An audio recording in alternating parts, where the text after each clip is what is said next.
નંબર્સમાં તો 1 to 5 number. તો આજે આપણો ટોપિક કયો છે? તો F આલ્ફાબેટ લખો. તો F for fish. શું થાય? ફિશ. તો આપણે પિક્ચર ડ્રો કરેલું છે ફિશનું. તો F for fish. ફિશ એટલે માછલી. શું થાય? માછલી. તો આજે આપણો ટોપિક છે F for fish. તો આજે આપણે અહીંયા લખીશું.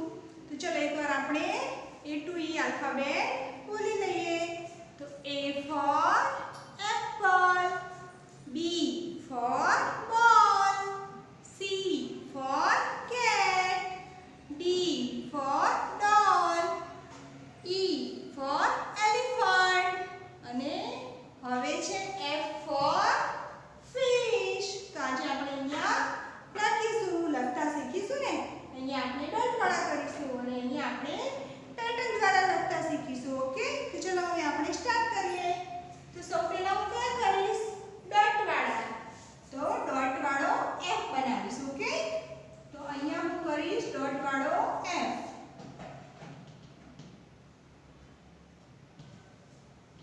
ઓકે? તો આપણે અહીંયા પહેલા હું કરીશ બધા ડોટવાળા F alphabet. F for fish. F for fish. fish એટલે શું થાય? માછલી. fish એટલે શું થાય? માછલી. માછલી ક્યાં હોય? તો પાણીમાં. માછલી પાણીમાં રહે. ઓકે? તો આજે આપણે અહીંયા કરીશું F for fish. તો મેં શું કર્યું? અહીંયા ડોટ વાળા F લખી દીધા છે. હવે આપણે એના ઉપર શું કરવાનું છે? ગૂંથવાનું છે. શું કરવાનું છે? ગૂંથવાનું છે. તો હવે ચલો આપણે આની ઉપર ગૂંથીશું. તો સૌ પહેલા અહીંયા શું કરવાનું આપણે? તો F for fish માં બે પેટર્ન પર આપણે F લખતા શીખીશું. ઓકે? તો આવે છે સ્ટેન્ડિંગ લાઈન. સ્ટેન્ડિંગ લાઈન ઊભી લીટી અને પછી આવે છે સ્લીપિંગ લાઈન અને બીજી સ્લીપિંગ લાઈન. આગળ આપણે શું શીખ્યા? તો E આલ્ફાબેટ. કયો? E. E માં કેવું હતું? તો E માં સ્ટેન્ડિંગ લાઈન હતી અને પછી શું હતું? તો આ રીતે ત્રણ સ્લીપિંગ લાઈન હતી. કેટલી હતી? 3. અને F માં કેટલી છે? તો 2. તો આ તો આપણને બહુ જલ્દી આવડી જશે. F for fish. તો સૌ પહેલા આપણે અહીંયા કરીશું સ્ટેન્ડિંગ લાઈન અને પછી લીડ લાઈનમાં સ્લીપિંગ લાઈન અને બીજી સ્લીપિંગ લાઈન. તો આપણે અહીંયા શું કર્યું? તો ડોટ વાળો છે તેના ઉપર ગૂંથ્યું. એવી જ રીતે અહીંયા પણ આ ડોટ વાળો છે તો તેના ઉપર આપણે ગૂંથીશું. તો સ્ટેન્ડિંગ લાઈન, સ્લીપિંગ લાઈન અને સ્લીપિંગ લાઈન. તો રેડ લાઈનમાં એક સ્લીપિંગ લાઈન અને એક સ્લીપિંગ લાઈન બ્લુ લાઈનમાં. તો આપણે જે આગળ E લખ્યા એ જ રીતે આ લખવાનું છે. પણ અહીંયા જે લાસ્ટમાં ત્રીજી સ્લીપિંગ લાઈન છે એ આપણે નથી કરવાની. તો સ્ટેન્ડિંગ લાઈન, સ્લીપિંગ લાઈન અને બીજી સ્લીપિંગ લાઈન. તો શું બની ગયું? આ F. કયો alphabet? F. F for fish. હવે અહીંયા પણ આપણે એ જ રીતે કરીશું. તો સૌ પહેલા સ્ટેન્ડિંગ લાઈન, પછી તો સ્લીપિંગ લાઈન અને બીજી સ્લીપિંગ લાઈન. સ્ટેન્ડિંગ લાઈન એટલે ઊભી લીટી, સ્લીપિંગ લાઈન એટલે આડી લીટી. તો હવે આ શું બન્યું? આ બે પેટર્ન દ્વારા આપણે શું કર્યું? તો F for fish. કયો આલ્ફાબેટ લખ્યો? તો F. હવે અહીંયા પણ આપણે એ જ રીતે કરીશું. તો સૌ પહેલા સ્ટેન્ડિંગ લાઈન, પછી સ્લીપિંગ લાઈન અને અડાડીને જ કરવાની છે સ્લીપિંગ લાઈન. અને અહીંયા પણ બ્લુ લાઈનમાં એ રીતે આપણે શું કરીશું? Sleeping line. તો શું બની ગયું? F for fish. શું છે આ? F for fish. હવે અહીંયા આપણે સંકેતો દ્વારા લખતા શીખીશું. તો કયા સંકેતો હતા? તો સૌ પહેલા હતો સ્ટેન્ડિંગ લાઈન. સ્ટેન્ડિંગ લાઈન એટલે ઊભી લીટી. હવે ઊભી લીટી ક્યાંથી આપણે સ્ટાર્ટ કરીશું? તો રેડ લાઈન થી બ્લુ લાઈન સુધી. તો રેડ લાઈન થી બ્લુ લાઈન સુધી સ્ટેન્ડિંગ લાઈન અને પછી આ બે આડી લીટી છે, સ્લીપિંગ લાઈન છે ને, તો અહીંયા કઈ રીતે કરવાની છે? તો પહેલા આપણે સ્ટેન્ડિંગ લાઈન અને પછી રેડ લાઈનમાં સ્લીપિંગ લાઈન એક અને બીજી સ્લીપિંગ લાઈન બ્લુ લાઈનમાં. તો F for fish. શું છે? F for fish. હવે અહીંયા પણ આપણે એ જ રીતે કરીશું. તો રેડ લાઈન થી બ્લુ લાઈન સુધી સ્ટેન્ડિંગ લાઈન, ઊભી લીટી, અને હવે રેડ લાઈનમાં સ્લીપિંગ લાઈન એટલે આડી લીટી. અહીંયા આપણે શું કર્યું? તો સ્ટેન્ડિંગ લાઈન એટલે ઊભી લીટી, અહીંયા કરી સ્લીપિંગ લાઈન એટલે આડી લીટી, અને હવે અહીંયા બીજી આડી લીટી. તો આ શું બની ગયું? F for fish. શું કહેવાય આને? તો F for fish. એવી જ રીતે અહીંયા પણ રેડ લાઈન થી બ્લુ લાઈન સુધી સ્ટેન્ડિંગ લાઈન.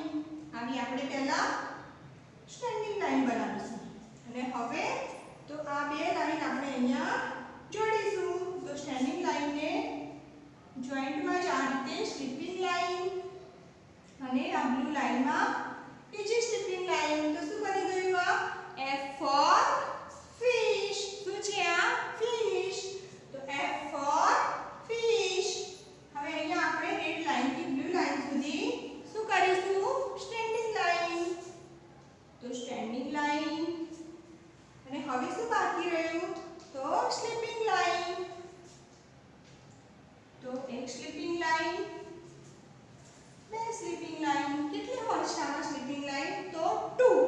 1 2 અને 2. ઓકે. તો ચલો હવે આપણે અહીંયા ફરીથી રેડ લાઈન થી બ્લુ લાઈનમાં સ્ટેન્ડિંગ લાઈન કરીશું, અને હવે 2 સ્લીપિંગ લાઈન કરીશું. કેટલી? 2. તો રેડ લાઈનમાં 1 અને બ્લુ લાઈનમાં 2. કઈ? 2.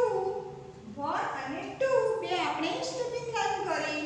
તો શું બની ગયું? આ F for fish. શું છે? F for fish. હવે અહીંયા પણ આપણે આ લખ્યું એ જ રીતે અહીંયા આપણે લખીશું પેટર્ન દ્વારા. ઓકે. તો સૌ પહેલા કઈ પેટર્ન છે? તો સ્ટેન્ડિંગ લાઈન. શું છે? Standing line. રેડ લાઈન થી બ્લુ લાઈન સુધી સ્ટેન્ડિંગ લાઈન.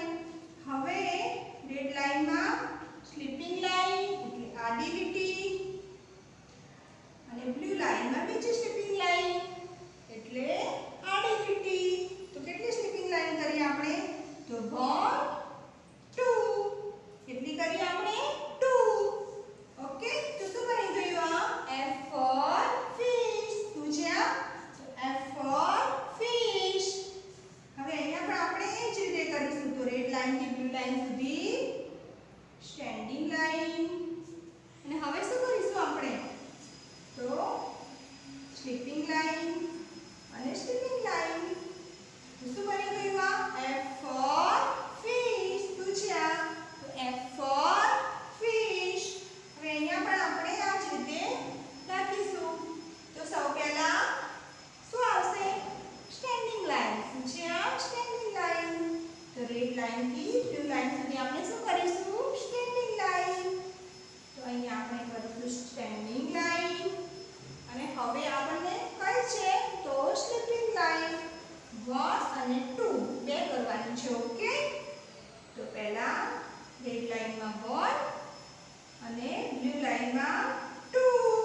કેટલી કરી આપણે? 1 2 બે કરી. ઓકે. તો શું બની ગયું? આ F for fish. F for fish. હવે અહીંયા પણ આપણે એ જ રીતે કરીશું. તો સૌ પહેલા સ્ટેન્ડિંગ લાઈન, ઊભી લીટી. શું છે? ઊભી લીટી. હવે શું બાકી રહ્યું આપણે? તો આ બે લાઈન બાકી રહી ને. તો સ્લીપિંગ લાઈન એટલે કે આડી લીટી 1 અને 2 બે કરીશું આપણે. ઓકે. તો રેડ લાઈનમાં 1 સ્લીપિંગ લાઈન અને બ્લુ લાઈનમાં 2 સ્લીપિંગ લાઈન. તો 2 સ્લીપિંગ લાઈન. તો શું બની ગયું? આ F for fish. Standing line અને આ બંને સ્લીપિંગ લાઈન. તો સ્લીપિંગ લાઈન 1 અને સ્લીપિંગ લાઈન 2. બની ગયું આ F for fish. શું છે આ? તો F for fish. તો આપણે આ ત્રણ સંકેતો, બે સંકેતો સ્ટેન્ડિંગ અને સ્લીપિંગ, તો અહીંયા આપણે એની મદદથી અહીંયા આપણે શું કરીશું? F બનાવીશું. આ શું છે? તો F આલ્ફાબેટ. કયો? F. F for fish. Okay, તો ચલો લાસ્ટમાં આપણે શું કરીશું? તો રેડ લાઈન થી બ્લુ લાઈન સ્ટેન્ડિંગ લાઈન બનાવીશું. કઈ line? Standing line. Standing line એટલે ઊભી લીટી. કઈ? ઊભી લીટી. અને હવે રેડ લાઈનમાં સ્લીપિંગ લાઈન. શું કર્યું મેં? Sleeping line. અને અહીંયા પણ બ્લુ લાઈનમાં સ્લીપિંગ લાઈન. તો કેટલા અહીંયા તો કેટલી સ્લીપિંગ લાઈન આવી? તો 2. 1 2. કેટલી છે આ? તો આ છે 1 અને આ છે 2. કેટલી છે? 2. તો આ શું બની લાસ્ટમાં? F for fish. તો આપણે આજે શું કર્યું? તો F આલ્ફાબેટ લખતા શીખ્યા. તો સૌ પહેલા અહીંયા તમારે ફર્સ્ટ પેજ ઉપર ડોટ વાળા હોય તેના ઉપર ગુંટવાનું છે અને સેકન્ડ પેજ ઉપર આ બે સંકેતોના મદદથી F for fish લખવાનું રહેશે. Thank you.